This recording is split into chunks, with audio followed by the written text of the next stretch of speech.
Valérie Expert. Avec vous jusqu'à midi, on est ensemble et on va parler d'environnement et de deuxième poumon du monde. On a coutume de parler de l'Amazonie. Tout le monde, quand on dit Amazonie, on pense poumon du monde, mais il y en a un deuxième qui est en Afrique et on va en parler avec Yamina Benguigui. Bonjour, vous êtes réalisatrice, Bonjour. Vous êtes une femme engagée, militante pour les droits des femmes, militante également pour l'environnement, pour l'Afrique en particulier. La COP25 se tient en ce moment à Madrid. On en parle assez peu pour cause de grève et autres. Canal+ propose ce soir une soirée spéciale, 2 documentaires très forts sur notre planète. Le premier est consacré au premier bateau à l'hydrogène Energy Observer et le deuxième documentaire à 22h30. C'est vous qui l'avez réalisé, Yamina Benguigui. C'est un documentaire qui est consacré au Congo, le dernier poumon du monde. Un documentaire qui est consacré à ce fleuve. Racontez-nous d'où est venu ce déclic. Moi, j'ai découvert en regardant le documentaire beaucoup de choses sur l'Afrique qui émet très peu, 4% d'émissions globales, ouais. et qui en subit les conséquences. Et qui en subit les conséquences de plein fouet. Ouais. C'est vrai que moi, ça faisait un moment que j'avais envie de faire un film sur l'écologie, parce que je trouve qu'aujourd'hui, nous devons, nous, réalisateurs, apporter notre contribution. Elle est nécessaire et elle est quasi obligatoire. Nous sommes concernés par la planète. Et je me suis rendu compte que dans tous les films que j'ai vus, vraiment, les documentaires ou les prestations, les grandes cérémonies autour de la planète, ça restait toujours très blanc. Ouais. J'étais choquée qu'on n'entendait aucun chercheur africain, aucun écologiste africain, que l'Afrique, elle était dans notre inconscient collectif, certainement un continent qui souffre, qui part, qui migre, mais pas qui est actif. Et surtout, et surtout, le bassin du Congo, c'est-à-dire, si on parle de poumons, il y en a 2. Ouais. Donc, l'Amazone, il est dans un sale état, et celui du bassin du Congo, parce qu'il faut un massif forestier et un immense fleuve, c'est le fleuve Congo. C'est le cas, c'est ce qui y en a. Et on parle très peu de l'Afrique. Comment vous l'expliquez, ça ? Que justement, ce constat que vous avez fait, écoutez, j'ai fait depuis près 25 ans, je fais des films sur les minorités, sur les femmes, et tout ce qui est Afrique et le monde arabe, en tout cas le Maghreb, etc., on a beaucoup de mal à exposer les faits en première partie de soirée, où on parlait comme acteur majeur. Et là, je laisse le spectateur découvrir pourquoi on ne parle pas de l'Afrique. Je pense que, encore une fois, on fait une impasse, on a un problème avec un plafond de verre. Alors qu'on se rend compte quand on regarde votre documentaire que les Africains eux-mêmes, en tout cas on parle des riverains, de ceux qui habitent auprès du fleuve, sont extrêmement conscients des problèmes environnementaux. On voit ces femmes, les maraîchères, c'est passionnant de voir justement cette prise de conscience et cette envie de sauver leur fleuve. Absolument, elles ont pris conscience très tôt. D'ailleurs, elles pratiquent une agriculture bio. Elles se préoccupent de comment planter des arbres, quel genre d'arbres. Elles savent aussi que l'on brûle. On brûle le brûlis. L'Afrique brûle. L'Afrique brûle partout. C'est-à-dire que le brûlis, c'est-à-dire qu'on va brûler pour planter des choses, mais que ce feu peut brûler la forêt aussi. Donc, elles prennent conscience et elles ont le même langage que l'on a ici en Occident, sauf qu'elles, on ne les entend pas. On ne les entend pas, et on ne les voit pas. Ce sont des gardiens invisibles. Et ils subissent, tous ces habitants du Congo, c'est au conflit le fleuve, il est au centre des 2 Congos, et ils subissent, eux, les effets du réchauffement climatique.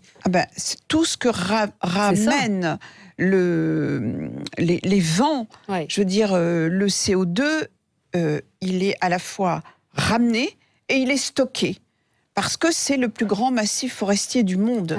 Avec le fleuve Congo, Donc, pour l'instant, l'Afrique, ce continent, devient le stock. Enfin, il stocke ce carbone. Ouais.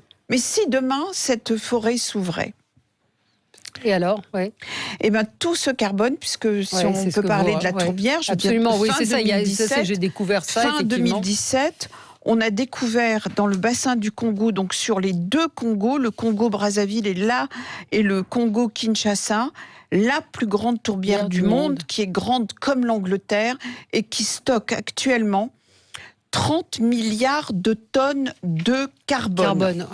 Donc tout ça, c'est le carbone qui vient des États-Unis, qui vient de l'Europe, etc. Et que l'Afrique garde. Mais que va faire l'Afrique? C'est-à-dire, que va faire le bassin du Congo? On n'a plus le droit de toucher à rien, parce que si on exploite cette forêt, on ouvre et on renvoie tout ceci. C'est un enjeu majeur. C'est une bombe climatique. Alors, qu'en est-il aussi des compensations carbone, dont la COP25 a un peu abordé le sujet? C'est-à-dire, on leur demande de ne plus du tout se développer, de ne plus du tout toucher, alors qu'il y a des autochtones qui vivent de la forêt. C'est un enjeu majeur et global. Mais c'est peut-être ça le souci. Il y a 50 ans, on disait quand la Chine se réveillera. Moi, je pense que quand l'Afrique se réveillera, je pense que ça va bouleverser un peu l'équilibre mondial. Mais est-ce qu'on peut à la fois être écologique en Afrique et faire en sorte que l'Afrique se développe en mettant l'électricité, en mettant l'industrialisation en Afrique, qui va donc pour moi bientôt se réveiller? Est-ce que finalement, c'est pas un peu incompatible d'avoir des priorités écologiques, même si elles sont nécessaires, mais est-ce que finalement la priorité du peuple et la priorité de l'argent passera pas avant tout ce que vous dites? Absolument. Sauf qu'aujourd'hui, on a pu décrypter qu'est-ce que, depuis un certain temps, ou même avec des jeunes femmes comme Greta, etc., tout le monde est au courant que la planète se réchauffe. Voilà. On arrive sur l'Afrique. L'Afrique, nous respirons toutes et tous grâce à l'Afrique. On sait que le premier poumon, il est totalement esquinté. On a vu, c'est l'Amazonie, les feux. Il ne reste que le poumon de l'Afrique. Donc, ce poumon, cette Afrique, on va lui demander de ne rien toucher, parce que dans cette tourbière, il y a évidemment du pétrole, des choses, il y a de tout. C'est une forêt marécageuse grande comme l'Angleterre, sur 6 mètres de profondeur. Dedans, il y a des matières premières, des choses comme ça. Donc, il y a la poubelle du monde de CO2, en fait. Il y a la poubelle du monde de gaz carbonique. Et il stocke ce qui nous fait respirer.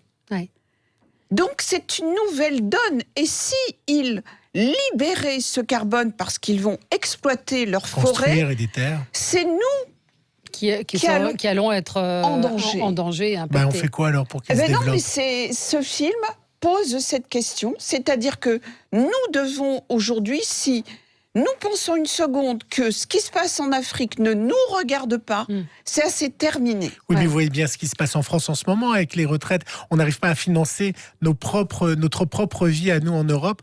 Comment aller financer et aider l'Afrique? Non, c'est pas ça. C'est pas comment aider à financer l'Afrique, c'est pas du tout ça. C'est comment peut-on se mettre autour d'une table et mettre l'Afrique autour de la table et de dire vous merci faites partie, de garder ce CO2. Vous êtes un des acteurs majeurs du réchauffement climatique. On est en train de parler du réchauffement climatique. Alors c'est vrai, les retraites, c'est capital et ça, c'est local, c'est de la France, c'est comment vont vivre les Français demain, comment les jeunes vont s'organiser, etc. Mais là, c'est global. Ce que le dernier poumon du monde nous explique que l'Afrique est un acteur, et l'acteur majeur de notre survie, parce que en libérant ce CO2, parce qu'aujourd'hui on parle de 30 milliards de tonnes de carbone, mais il est question de 60 milliards de tonnes de carbone, parce dedans, dans cette forêt primaire inconnue, il y a de tout, il y a des nouvelles espèces, il y a de l'eau, mais comment faire pour qu'elle continue d'être humide, de ne pas s'ouvrir à la lumière, parce que c'est ça qui va assécher l'eau, et libérer le carbone. Donc, comment peut-on faire ? Moi, je crois qu'il y a un président qui avait dit « nous avons une dette écologique envers l'Afrique ». Alors, elle n'est pas que financière, elle est qu'aujourd'hui, il faut se mettre à hauteur d'homme et discuter pour notre avenir et l'avenir de nos enfants. C'est fini, nous ne sommes plus eux là-bas, nous ici. Et est-ce qu'il y a une prise, prise de conscience internationale ou pas ? C'est-à-dire que ce film, en tout cas, est un cri d'alerte, encore une fois. Mais est-ce que l'Afrique, encore une fois, l'Afrique a été longtemps, elle est restée dans le hors-champ. Oui, c'est ça. Elle est restée dans le hors-champ. Donc comment la faire rentrer dans le champ ? C'est-à-dire avec des films comme ça, où on raconte, où on dit les choses. Moi, je me suis toujours sentie comme, aujourd'hui, le mot, c'est lanceur d'alerte, mais moi, c'est toujours cinéaste. Oui, c'est toujours ce que vous avez fait dans tous vos films et dans votre engagement. Pour les femmes, pour les minorités. Pour les femmes, même quand j'étais ministre, je crois que ça n'a pas plu à beaucoup d'autres ministres, que je parle du Quai d'Orsay. Et quand j'ai mis au cœur de mon ministère de la francophonie le viol massif des femmes en Afrique, c'est-à-dire qu'elles étaient butin de guerre. Je suis allée dans un camp où il y avait 70 000 femmes violées. Et j'étais là toute seule j'ai ramené des médicaments, j'ai ramené ce que je pouvais, j'ai raclé les fonds de tiroir d'un ministère. Mais à ce moment-là, c'est ça qui est le plus important, parce que ces 70 000 femmes, elles parlent le français. C'était ça pour moi, la francophonie. Donc là, je pense que nous devons d'alerter. Moi, c'est ce que je peux faire de mon côté. Maintenant, il faut que les politiques prennent cette question et surtout qu'ils mettent l'Afrique autour de la table. J'espère qu'ils regarderont. l'Amazonie aussi. Mais l'Amazonie, il faut continuer. Non, mais moi, je veux dire, on peut pas avoir un double discours. C'est pas possible. C'est un engagement global. Sinon, peut-être que l'Afrique deviendra comme l'Amazonie dans quelques temps. Là, c'est le dernier poumon du monde. Le dernier poumon du monde, c'est le titre du documentaire qui sera diffusé ce soir sur Canal+, à 22h35 et à 20h30 également. Autre documentaire sur un bateau qui également fonctionne à l'hydrogène. Donc soirée écolo ce soir, environnement, et à ne pas manquer donc ces populations incroyables, vraiment ces femmes, ces hommes qui ont pris conscience et qui se battent justement pour cette urgence écologique et contre cette bombe environnementale qui est... on apprend plein de choses. Merci beaucoup. On peut le voir sur MyCanal. Et on peut le voir sur MyCanal, évidemment, en replay dès maintenant. Merci beaucoup, Yamina Benguigui, d'être venue. Non, ce sera le 19 décembre sur MyCanal. Merci d'être venue ce matin sur Sud Radio. On se retrouve, nous, dans un instant et on va commenter l'actualité des grèves, l'actualité des annonces qui seront faites par le Premier ministre à midi.